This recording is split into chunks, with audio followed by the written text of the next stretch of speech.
Alors, salut à toi, moi c'est Elvis Franck Modeste Arossin. Je suis un doctorant en agro-business. Je travaille sur les facteurs déterminant le succès des entreprises agricoles en Afrique, précisément au Bénin.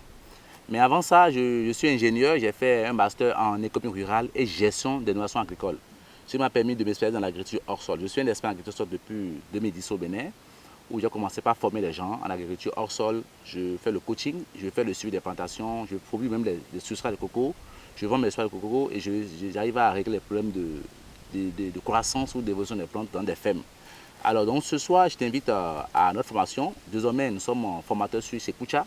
Donc si tu es intéressé par la formation, si tu es intéressé par la formation agriculture hors sol, tu peux facilement aller sur Sekucha pour t'inscrire et pour pouvoir suivre cette formation-là en ligne. Alors nous allons apprendre quoi ensemble? Dans la formation, là, je vais t'apprendre comment est-ce qu'on... D'abord l'historique de l'agriculture hors sol. Par où, pourquoi l'agriculture au sol? Pourquoi nous devons lever l'agriculture au sol? C'est une innovation agricole. C'est une innovation agricole. Donc pourquoi nous devons lever l'agriculture au sol? Après ça, nous allons parler maintenant de la construction de la serre. Pourquoi il faut faire une serre? Quelles sont les dimensions qu'il faut avoir? Comment on peut avoir la serre? Quelles sont les bases? Pourquoi nous devons aller vers une serre? On va parler de ça. En module 3, nous allons parler de les différents types de substrats. Nous allons parler des substrats organiques, minéraux purs, minéraux transformés. Nous allons parler des substrats.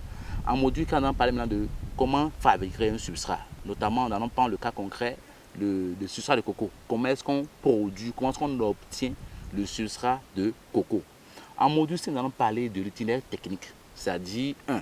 Comment faire le choix du site en agriculture hors sol. Comment faire le choix du produit. Comment il faut choisir, je vais produire tomate, je vais produire piment. Comment faire le choix de la circulation. En module, toujours dans ce module-là, nous avons plusieurs points. Nous avons le choix du site, nous avons ce qu'on appelle le choix du produit. Après, nous allons faire ce qu'on appelle le choix de la ressource humaine. Qui sont ses collaborateurs? Qui peut travailler dans un projet de culture hors sol?